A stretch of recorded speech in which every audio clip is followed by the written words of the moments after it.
We walk in and Gerhard goes, "This is a streetcar." I'm like, "What?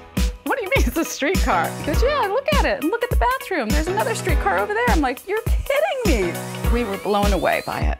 First we thought we would never move in a house like this. No way. This is crazy, but it's fun. You come up to the little porch, and then when you come through the door, you have to kind of stoop a little because it is a little short door, and it feels like you're kind of a hobbit.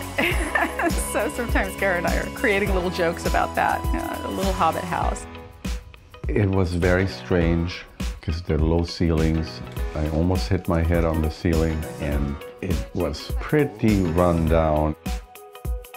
Originally, when we first moved here, the streetcar windows were acrylic, plastic, faded. It was really pretty bad. So Gerhard got on it. It took him a week, but he built these light boxes with LED lights in them. I wanted to create this look of stained glass. To do that, I had some acrylic panels cut to several different sizes. And then we bought some window film that has this fake stained glass pattern. And Mary and I put the window film onto the acrylic panels. And then I had to build some light fixtures to illuminate the panels from behind. There's a total of about 436 lights in this whole system. And you can create different color effects with it if you like. So you can get blue moon sort of color in the evening, and you can get a sunset red as the sun is going down. You can get really nice task lighting. When we first bought the home, it had a lot of color, a lot of really crazy color, like it was very bohemian. We wanted to keep that vibe, that energy, because that's how Santa Cruz is. But we're grandparents. We don't want to go too crazy and too hippie, right? We knew we needed some help. And my painter recommended house, and he said, put your ideas on an idea book, and then when you and Gerhard and I get together again, we'll look and see what you liked in common. That's how we picked all the colors. I loved reading the comments on house. Most of the comments were great and awesome, but then once in a while I got a comment that said, "Oh, it's just a glorified mobile home," or something like that. And I thought, wow, that's crazy. I wish this guy could come and actually see this place, because the streetcars are made of redwood, and so that's why they've been able to stand for over 100 years. They're solid. They're not going anywhere. It feels cozy. I come home and it's just enough square footage to where I can say, "Hey, Gerhard, I'm home," and he can hear me from the other room. I love historic homes, and the idea of these streetcars being in the 1920s running down the streets of Santa Cruz just blows my mind.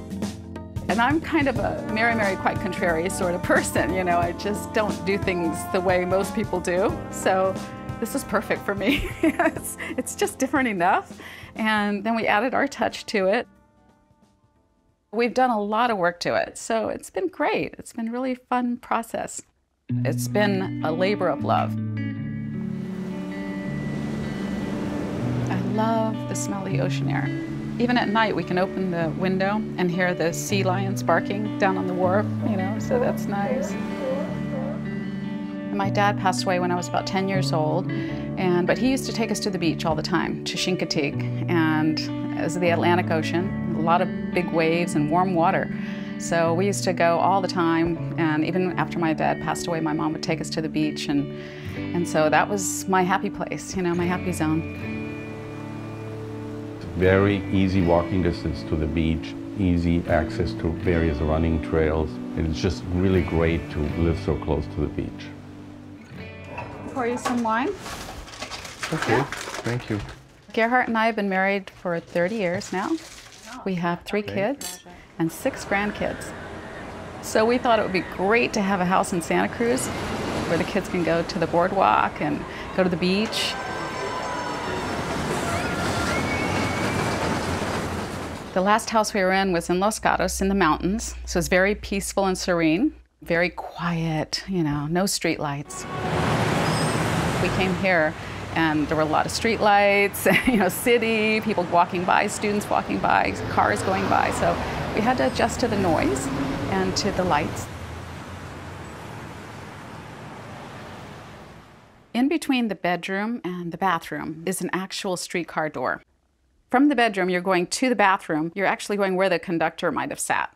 And so there's this door that actually runs on tracks. So when you're opening and closing it, you can hear that rumbling, just like you would if you were in the streetcar. Now, that was originally really fun. But at night, sometimes it's a little annoying because, you know, you have guests and they can hear that rumbling and it's like, what was that? It's like the streetcar is actually running. So it's a little challenging in that respect, but I would never get rid of it. It's part of the streetcar and it just makes it all that more special. When Gara and I moved here, we had to go from a 2,500 square foot home to a 750 square foot home. So we had to downsize big time. I love organizing things, so it was an opportunity to get really organized. If we end up retiring here, I think the kids will really appreciate it because Gara and I eventually leave the world. We won't leave them with a big mess and a big house full of stuff and junk. So sometimes I still wake up in the morning and go, I am living in a cable car. This is crazy. I'm living in a cable car. Could this really be? Is this right? But then I just love it. I love coming home to it. And it's me. It's unique. It's Gerhardt. It's both of us together. We love it. Just looking forward to the kids coming and going to the beach with them and building those sand castles and just enjoying the rest of our lives together.